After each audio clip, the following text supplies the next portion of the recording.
প্রিয় চাষি ভাইয়েরা, আসসালামু আলাইকুম। তো ভিডিওর থাম্বনেল দেখে বুঝে গেছেন আজকে কি নিয়ে আলোচনা হবে। তো যাদের ভেন্ডি গাছ এরকম হয়ে যাচ্ছে, পাতা খেয়ে ফেলছে, এই ভিডিওটি আজকে তাদের জন্যই।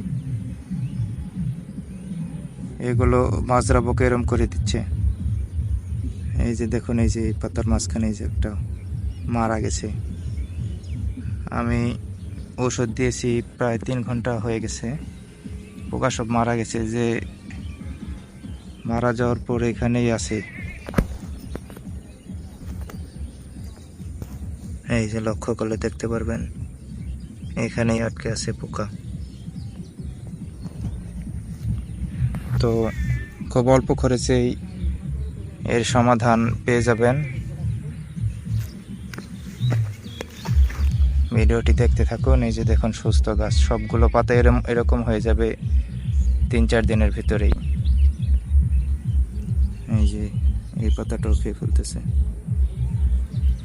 তো এটার জন্য আপনারা ব্যবহার করবেন ক্লোরোপাইরিফস প্লাস সাইপারমেথিন, এই 2 গ্রুপের ওষুধ দিবেন।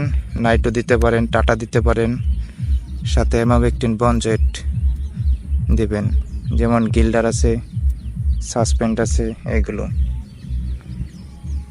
তো ভিডিওটি যদি আপনাদের উপকারে আসে তো চ্যানেলটি সাবস্ক্রাইব করবেন। আসসালামু আলাইকুম।